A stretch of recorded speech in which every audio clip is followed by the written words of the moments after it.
Yeah, I'll get. Man, if that ain't about the ugliest, need a better camera or something. I wonder what, I'm gonna record some. Oh, while we're doing this,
all right. Good thing we can edit this crap.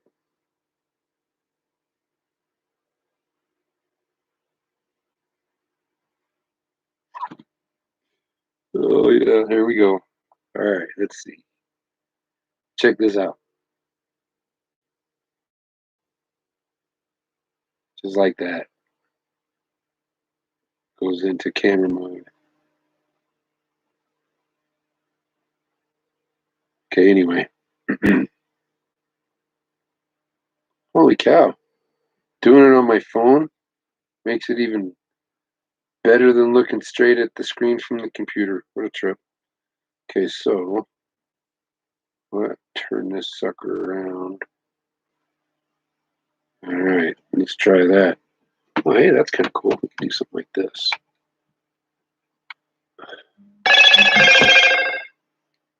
Yo.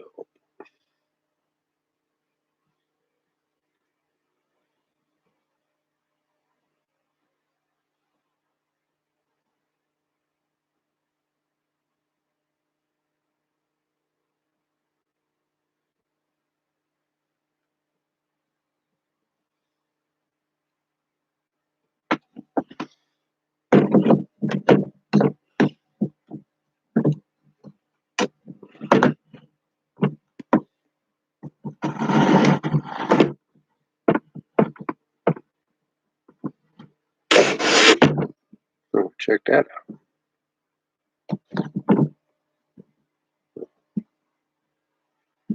Heck.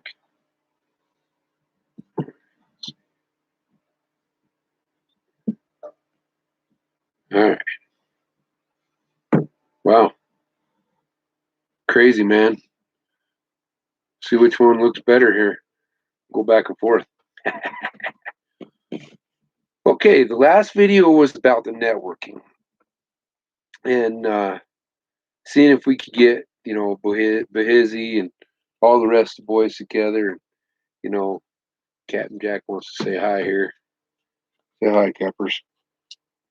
Shy. Where are you? Where are you? There you are. Do this the other way. You guys have to be patient with me. I'm just learning. Oh, well, let me do it there. Okay, anyway, I wanted to have Cappy say hi.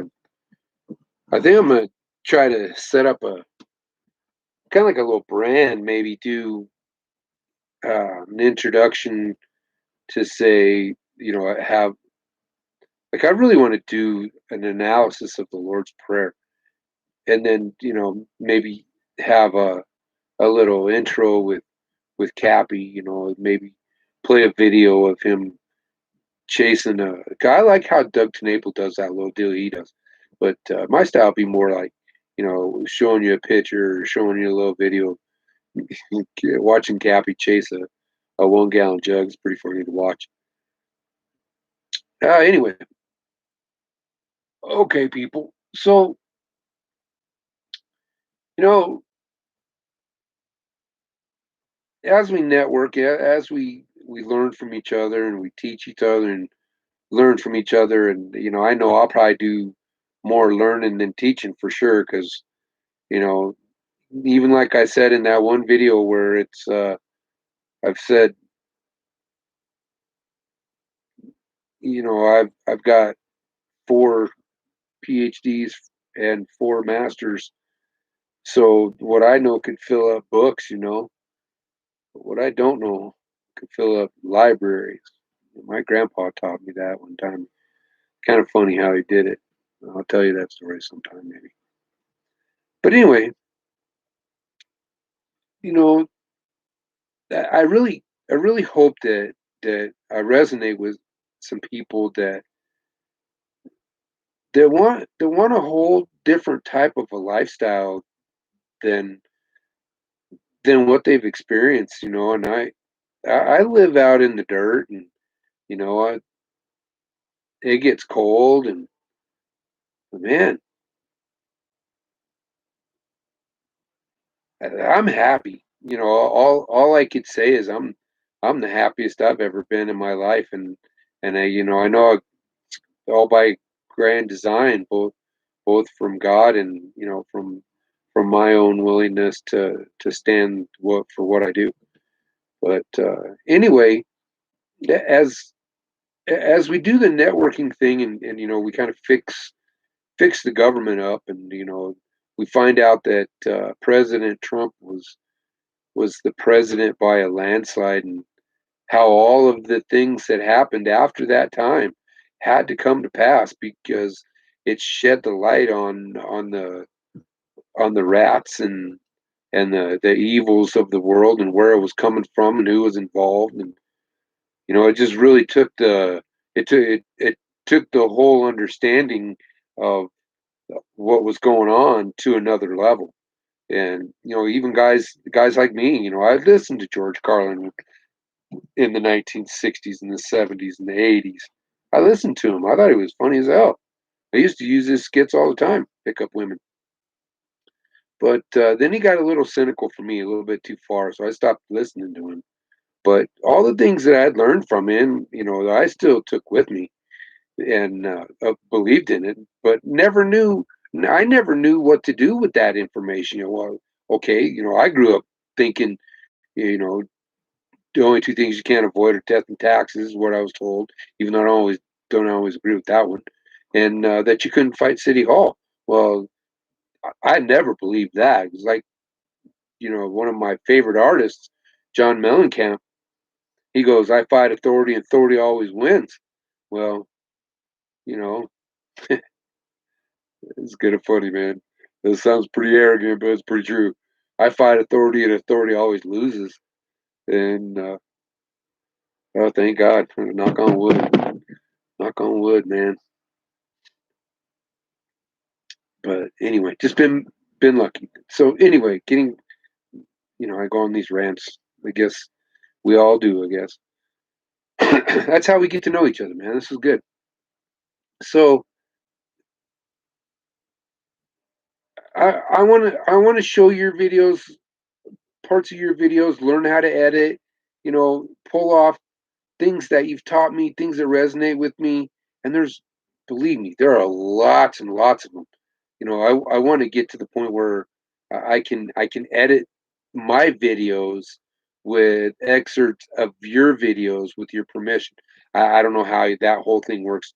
How you're supposed to, if you're supposed to get permission on all that. That's kind of some of the things that I want to learn from this whole networking of people and their different channels and etc. So, and these are going to be kind of just throw things out there for me. I'm not sure how to put little tags up and all that kind of stuff, and I don't know how to operate the software. And hopefully I'll learn. Hopefully I'll learn fast enough that I can start putting little tags in there, like adding my email address up on there and what have you. But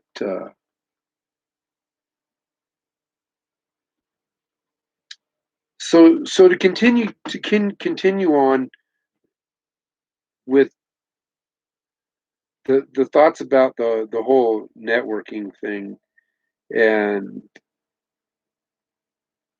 what's the next step of what do you do when, well, and, it's different for me, but I'm kind of wondering what it would be like for, like, say, Behizzy, who lives in town, or you know most of you guys live in town. I live out of town. Me and Buddy Brown, Buddy Brown's out in the middle of nowhere, country artist, and he is 911's what he says. I love that saying, man. That's a good one. I am 911. Yeah, it's probably not a good idea to go into his house and try to breach the perimeter. That's probably not a good idea at all. Uh, so I don't know. I, I just got so many things on my mind. So many things I want to talk about. So many things I want to learn. Uh, I'd really like to get down to the brass tacks of it. Be surrounded by people that are like, okay, hey, we got a job to do. The problem I'm running into where I'm at right now, there's just not enough. In Man, we don't got no Liz Harris's, man. We need a Liz Harris. I hope we have one with one of our commissioners. Her name is Amy Mitchell. I'm hoping that we have a tiger in the tank with her. We'll see. But you know, I gotta tell you, I'm so impressed with Liz Harris, and I'm actually glad that she didn't get into office because, like she says now, she's free to do more of the more of the things that will make a difference, and she'll be able to help in ways that she wouldn't have been able to had she been elected. So pretty cool, man. And some of the conversations that she's had with people, I love her down to earth, you know, just humble mentality and her humble personality, and yet her intelligence and and the fact that she's so willing to learn. She keeps her mind so open. She's really an inspiration. A lot of you guys are, man, and so many of you in this whole network of people. I got to come up with a witty little name for all y'all, and then we'll just kind of go from there on. That way, I can kind of generalize y'all in one statement. Truth seekers is a good start, but that's a kind of worn out term in my mind. I'll figure it out, but for now, I'm just going to call you all the truth seekers and the truth warriors. You know, I yeah, Dave kind of threw me for a loop today earlier, and it's okay because that's how we grow. And you could throw me for a loop, and I'll get right back on that horse. I'm good with it. But yeah, you throw me for a loop, and I learn, get expanded, watch my mind expand and grow, and try to keep it open and stay humble, and then you know bring bring truth and knowledge to the table, and talk about where to go, what to do, how to collectively create a situation where, one of the things that frustrates me the most is like what's going on even in Arizona, where there's so many people, 90 some miles of cars in a row for Donald Trump. Man, come on, that's tenacity. And these people getting out in droves and in this whole auditing situation. And man, the fact that you guys have been that corrupt. Colorado's the same way now. You know, I hate to say it, but Arizona, Colorado's probably worse. Needs the same cleaning. Roto Rooter, that's the name. And away go troubles down the drain. But anyway, you know, like a work group kind of deal. Like the other day, I was watching one of the Truth Seekers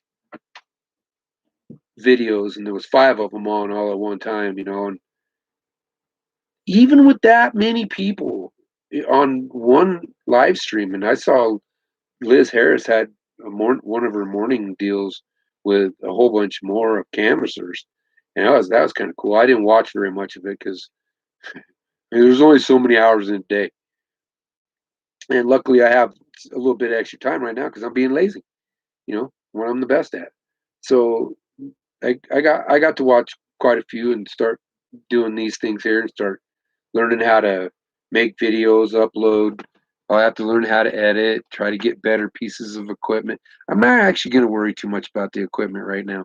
I got so much other shit I want to do, and you're just going to have to live with the poor quality until I get better at it, and have more equipment and better understanding what I need. I have a ton of equipment, even because of having the computer business and the construction business at that level. There's a lot. I got a lot of technology. I got printers, on and on and on. Some pretty good computers, several of them. So yeah, we'll see. It'll probably take me a year before I could ever even have an office again, because I got to finish doing the. I want to finish up this sunroom first. 'Cause I need a place to work on vehicles first, and then start growing my own crops. So with that being said, you know, where was I? I need to run that back because I really had a good thought about, how hard you all worked, and how many of you stuck together in Arizona to get to the point where you got this audit, right? And you got the kinematic artifacts deal, and pretty. I'm so sick of what you're having to go through with like the whole. They're just going to give you images of the ballots now. Stop playing these freaking games, man. It's like Behizzy says, slap your ass. Yeah. Rick Behizzy's got it going on, man. He cracks me up. So anyway, I kind of, as this picture goes down, you got 5, 6 of them on there, and I see this day one time coming when it's like, okay, today we are gonna create the notice online with all y'all. We're going to use precedents. We're going to go step by step down the line of how it's created and why we're doing it, what it stands for, what it means, and what it's going to accomplish. Man, come on with me. See that happening, man. And we'll take our time, do some calls. The cool thing about it, you do that, then it's recorded, right? Then we could share that between all the different people. Oh, holy crap! That's 100,000 people there minimum. And if Doug Knable's channel gets back involved in something like that with 500,000 of them on it, bada boom, bada bing, this country's nothing but dang, taking this country back over. None but a ting. Chicken wing, ding a lang thang. So that's that's some of the thoughts that I have about uh, the networking side of things. So I'm going to kind of close that one out and kind of move on to some thoughts about maybe maybe some prison reform. Kind of do some brainstorming on prison reform because Tim Scott out of South Carolina and Trey Gowdy, white Oreo, white boy, black boy, best friends. Tim Scott working with President Trump, putting together the whole prison reform situation and opportunity zones. You know, my brother-in-law, he's a Mexican, and my sister loves that man dearly. And I've given him. I love him. I'll admit it. I love him, but I don't like him very much. I'm gonna have to put it that way, I guess. There's just there's just things. But anyway, he was in prison for 12 years, right? And he was institutionalized. And when he got out, I felt bad for him because after 12 years, he was there during that explosive time, especially in Colorado, where the tech was booming, and you know when he went in, there was no such thing as a cell phone. If there were, they were very rare.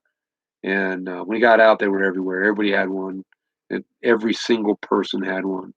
And he said he couldn't even cross the street. He was so intimidated by the growth in that 12 years. Well, fuck are we doing? Why why would we do that to another human being? Incarcerate him for 12 years and then completely disconnect him from society and then just throw him back out on there and say, all right, fend for yourself. And he did it. I got to give him credit. He did it. I don't like the way he did it, but hey, who am I to judge, man? I'm no better. Bottom line is, you know, there's there's got to be a reform to where. How about this for an idea? You got a captive audience there, man. Teach them the Constitution. Teach them their rights. Oh, that wouldn't work out because why? Oh, I see. You wouldn't get your $80,000 per person doing it that way, would you? Hmm, okay, maybe that's where we need to start. Not sure. Anyway, so I don't disagree that there's a need for prisons. Wish it wasn't true. We wish we were better than that. I don't think we need what we have. It's funny. I live in a place where every direction you go, pretty much, there's a prison. Kind of weird. Kind of makes you wonder why. A lot of theories. Anyway, so think about if let's say a guy gets 6 months, right? So curriculum it's always been spelled out in time frames anyway, because you gotta get to an end result by chapters or by book or by result. Okay, so teach them the Constitution, teach them common law. It's based in the Bible. Show them where the Bible verses parallel with the common law of the land. Teach them about the Constitution and watch them grow, man. Watch them grow. Watch them become these amazing people that they blossom. You know, they're not under a thumb. And this goes along with with law enforcement as well, and where we've been with that whole fiasco. And I got a lot of thoughts on that one as well. I've never liked cops. I mean, I've never liked the cops that caught me, gave me tickets for things, maybe pushed things a little further than they should have. I've been lucky in that capacity, though. You know, I've had a couple pretty good friends that were cops, but I, I don't I don't like the fact that they have that kind of power over me. I don't like it at all, and they don't. They don't. Now that I know that part. I ain't getting away with nothing anymore. I'll hold them accountable, hold their feet to the fire, and I'll get smarter and smarter. And have, but you know what? I want to love them too. You know, shit, they put their lives on the line, man. I can't imagine going out and doing what they do. Be the one running into the burning building instead of running out. Yeah, okay, okay. Yeah, there's some character for you. There's some character for you. That's something to build upon. Hell yeah. But don't tell me you got, as an employee, somebody that's making their living off of my contributions, to feel like they have power over me and and can lock me up and put me in a cage and put me in handcuffs and take away my freedom. I ain't down with that. You know, I got arrested when I first came out to where I'm at right now. I had my nephew and one of his friends with me, and they were driving a U-Haul. And I owned the U-Haul. It was just one of those ones that you could buy, you know, a little box van, and didn't have any plates on it yet because I bought it in the north end on that 5 acres I was telling you about. Brought it in back to Colorado with me. Didn't have plates on it, so he gets pulled over, and I pull over in front of him. And, you know, we're dealing with the cops. Well, it turns out I had a warrant for my arrest. I was 10 years old, man. 10 years old. My stepmother was allowed to get a warrant for my arrest when it wasn't even in the same state. And 10 years later, it still had power enough to throw me in jail. What kind of bullshit is that? There's a whole story there. I won't go into that unless somebody ever wants to know that story. It's not worth going into right now. It's kind of a cool story, kind of funny, but you know, it just shows how people are. And but anyway, 10 years later, I get arrested. My nephew gets arrested because he's got some kind of little warrant out. So here we are. My nephew and me are in jail at the same time. Oh my god, that's not fun. You're supposed to be the uncle, supposed to be eh, an example of, and he's a young kid from Denver. City boy, makes a lot of dumb decisions, buys into the whole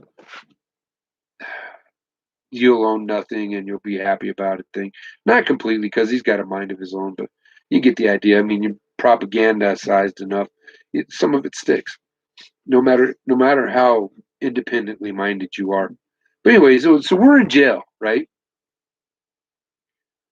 My sister's pissed at me, pissed, but I didn't do anything. I didn't do anything wrong. Okay, that situation, I can guarantee you, if you knew all the ins and outs and nuts and bolts of that whole thing, I didn't do anything wrong. I was trying to give these kids a step up into a lifestyle where they're not beholden to Big Brother.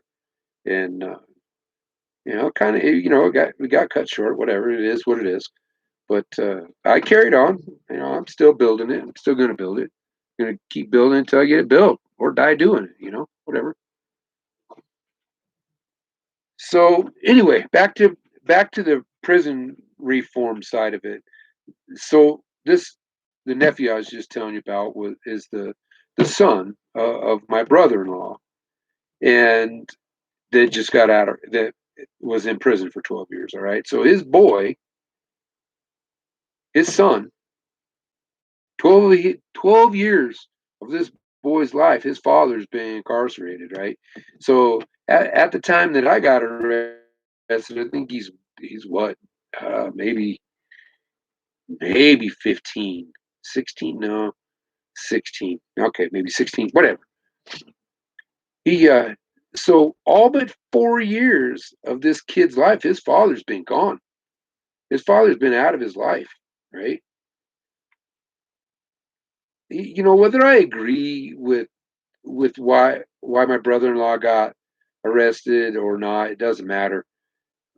The bottom line is what I want to get across in this video, or at least this segment of it, is that when he got out of that jail, should have had a little bit of money, should have had a better understanding of what was going on out there. Should have his last year, maybe, or the last, whatever time frame is appropriate, to teach somebody that's been incarcerated for 12 years how to contend with the fact that the world's not the same place that he left. Okay? Start introducing to him, show him. For God's sake, why are we the way we are? It just, man, it's just frustrating. Just frustrating. So they end up going back. They end up going back to jail. And then they become institutionalized. And that's all they know. And so they want to go back. Subconsciously they do, whether they agree with it or not. They It's what they know, and my brother-in-law talk about it all the time, man. Talk about the whole structure inside the prison. Well, I'm here to tell you right now, I ain't never having none of that. You ain't never taking me to that situation. You take me as a body, as a dead body, but you ain't taking me alive. No freaking way am I going through that, being locked up like an animal. I never do that to animals in the first place, let alone to another human being. Holy crap, man. It is time to wake the up. Start treating people like we want to be treated. Whatever happened to the golden rule, man? Treat others as you would have them treat you. Do unto others as you would have others do unto you. That's the golden rule, man. That's the one we should be living our lives by when we associate ourselves with other people. So, okay, I'm going to kind of end that segment right there. I hope it creates a conversation that people would want to have a little conversation about. Maybe, I don't know. We'll see. So,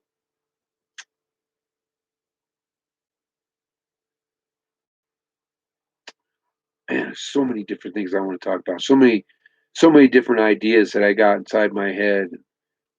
You know, and that goes all the way from things that are going on in the government to things I want to build, things I want to create, uh, stuff I want to learn from other people, stuff I want to learn from books and whatever. And I can't read. I can't see very well anymore. Never was a very good reader. That's why YouTube was so good to me and good for me. I've learned a lot from YouTube. Man, I'm just excited about where we're headed with that whole part of it as well.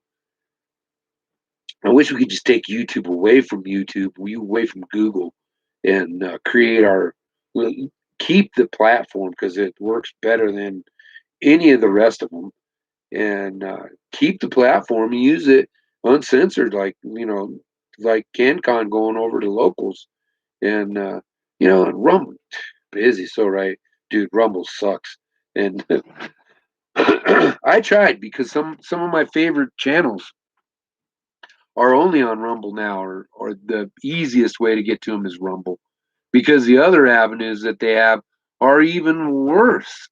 So, or harder to deal with, or just another thing to learn, just so that you can communicate with somebody that you met on a platform that's now pushing them out.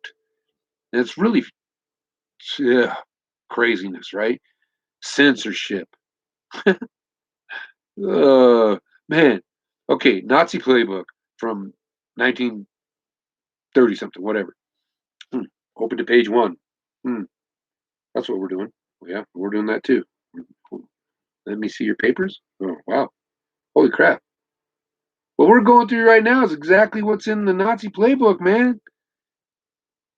1984, Agenda 21, Agenda 2030.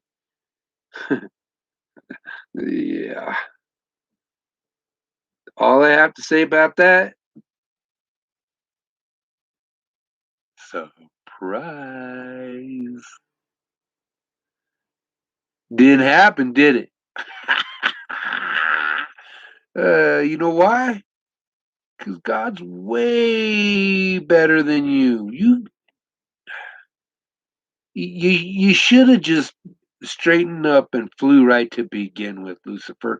Then we could all be getting along, and a whole third of our brothers and sisters wouldn't have to be fallen. You know, man, it's interesting. So, I got a question, right? If one third of the hosts of heavens fell from grace with Lucifer, was there ever an opportunity for that not to happen? I mean, obviously, all things happen as they're supposed to happen, and all that. And I guess my question is we ate the fruit from the tree of the knowledge of good and evil, therefore pulling one veil off of our eyes, now being exposed to good and evil, and putting a different veil over our eyes on true wisdom and understanding, love and unity of the one, just being with God. Was it ever possible? Was it really ever possible to be 100% in heaven? Yeah, so many questions.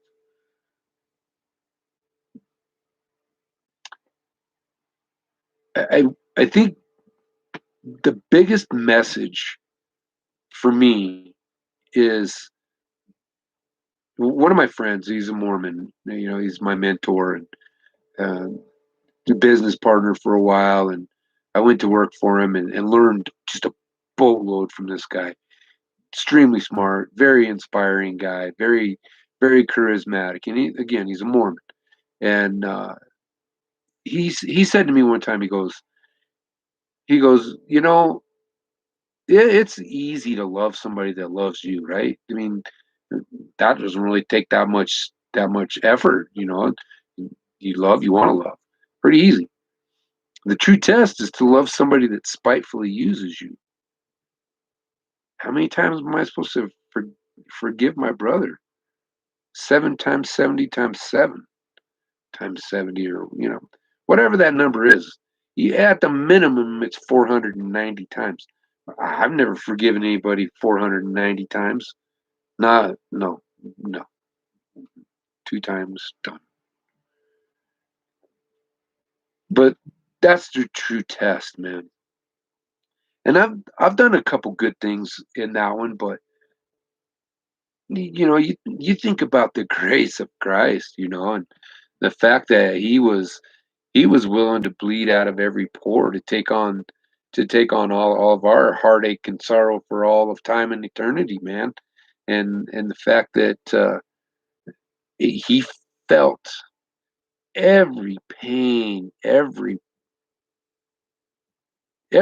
bad emotion that every human from for all time and all eternity was going to go through, and he took it upon himself and bled from every pore for it.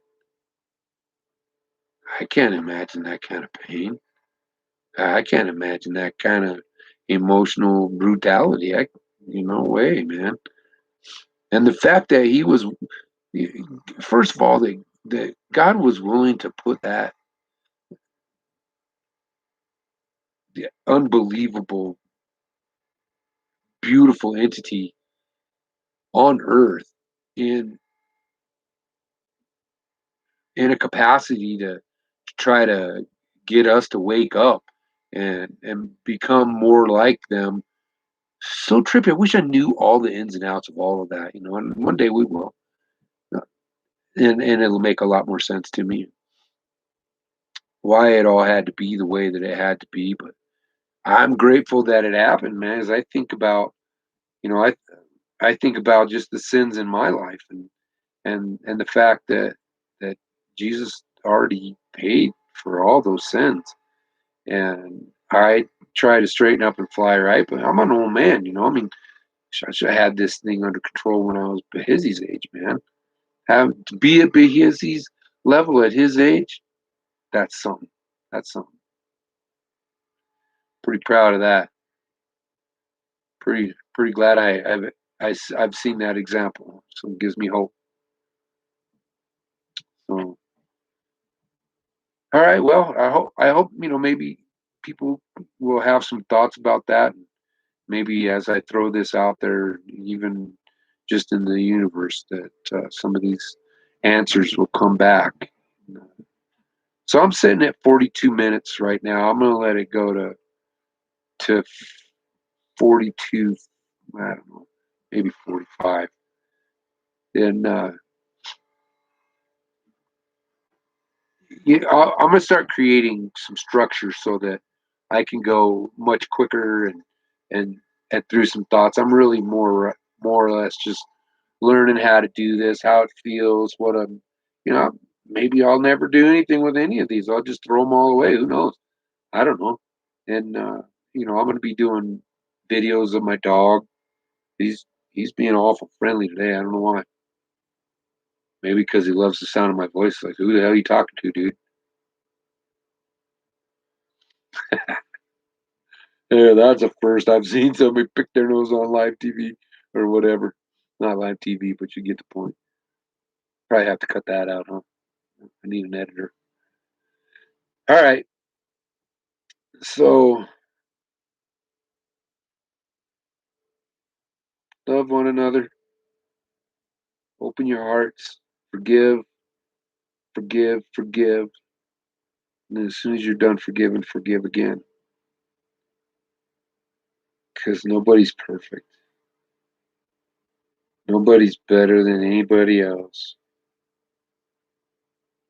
Doesn't matter how much money you have, how little money you have. It does not matter. That's not it at all. And even the flaws of character. I hear of this whole thing about judging people not on their color but on their character. Well, I'm not judging nobody, man. That's all I'm saying. I'm not here to judge nobody. I know myself. I know I know. That's all I can do. So I do want to send love out to y'all. That's the main thing, man. It's just feeling the heartfelt emotion of connecting with my fellow man, woman, obviously, but you know what I mean. Connecting to the point where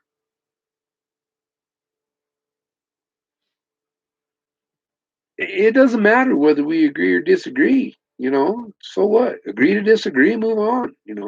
There's people that want to live like me out in the middle of nowhere in a little tiny hut. Happy as could be. You relate it to however you want. Then there's people that want to live in a big city. I never understood that person. I never really was too good in the city. Lived in a couple cities a couple of times. Lived down in South Florida for a while. That was brutal, man. Way too much humidity for a country boy like me, for a mountain boy.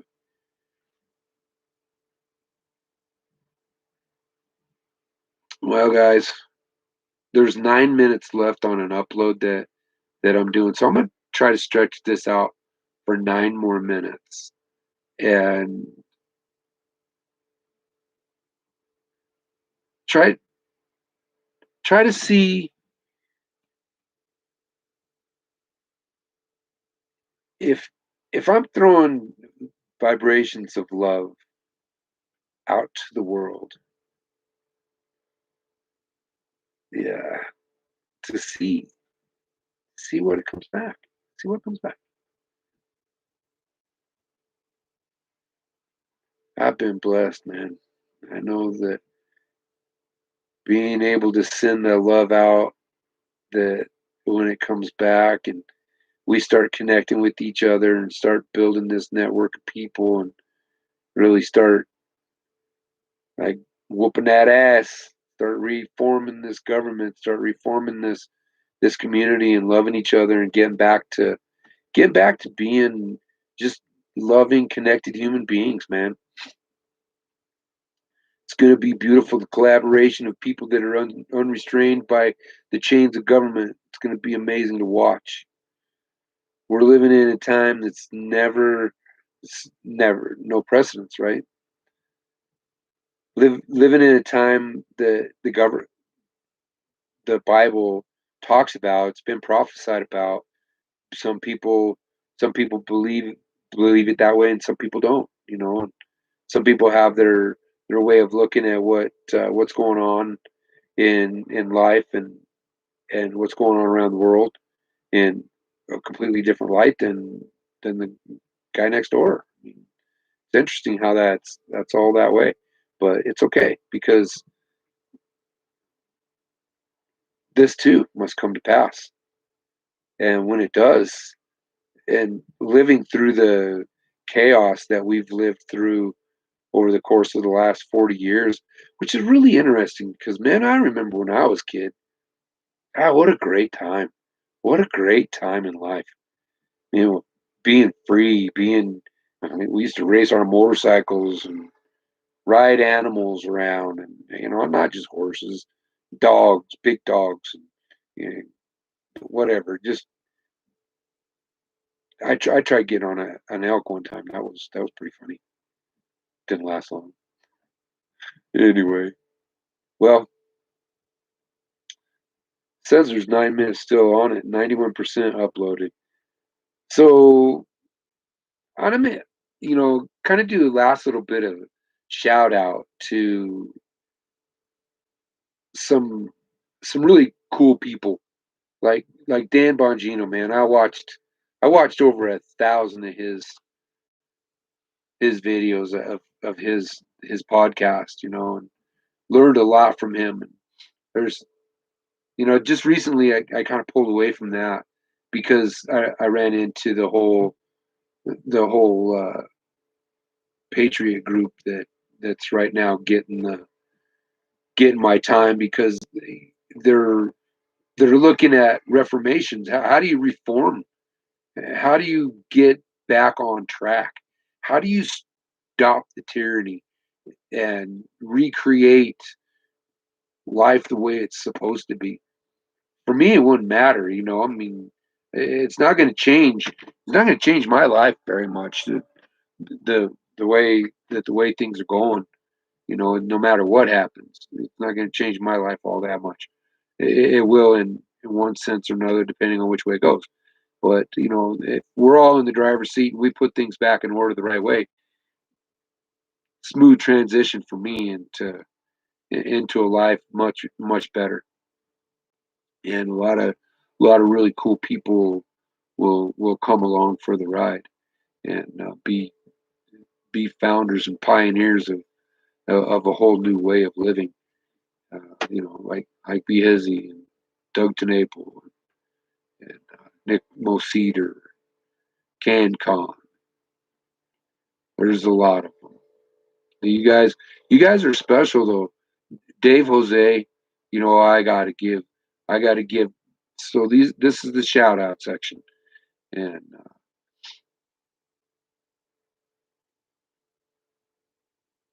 I want y'all to know how much I appreciate what you do and what you've done, how hard you've worked. Yeah, you deserve props. 95% uploaded, 5 minutes left, so it says. Hope you guys can put up with me for another 5 minutes, or you just move on, whatever, don't matter. All right, so let me tell you a joke before we go. How's that? So one of the local farmers around here was just bought his place.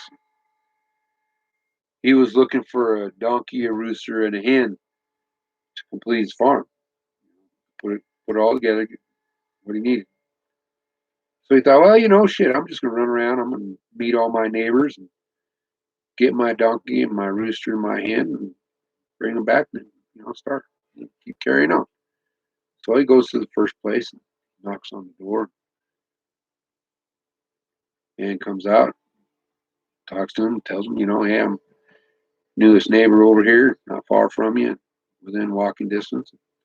Thought I'd come over and introduce myself and see if you might have a donkey that I might purchase from you. Need one to complete my ranch. He said, I do. Actually, nice to meet you, sir. But I do have a donkey for you, but we don't call them donkeys around here. We call them asses. All right. So grab it and go. Get down to the next place. And introduces himself. Tells him, your newest neighbor. I'm looking for a rooster to complete my barn, complete my ranch. He goes, oh, nice to meet you. Around here, though, we don't call them roosters. We call them cocks. So yeah, I got one. I'll sell it to you, but it's a cock. That's what we call them around here. All right. Kind of weird, but all right. Went on his way. He got his donkey and his rooster. Away he goes. Gets down to the next place. Same thing. Says, looking for a hen. He said, yeah, around we got one, but around here we don't call them hens. We call them pullets.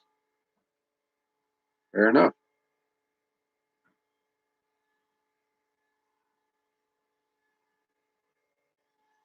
So anyway, so now he's got three new animals: donkey, a rooster, and a hen. He's got three new friends. Those his neighbors. He's heading back to the ranch.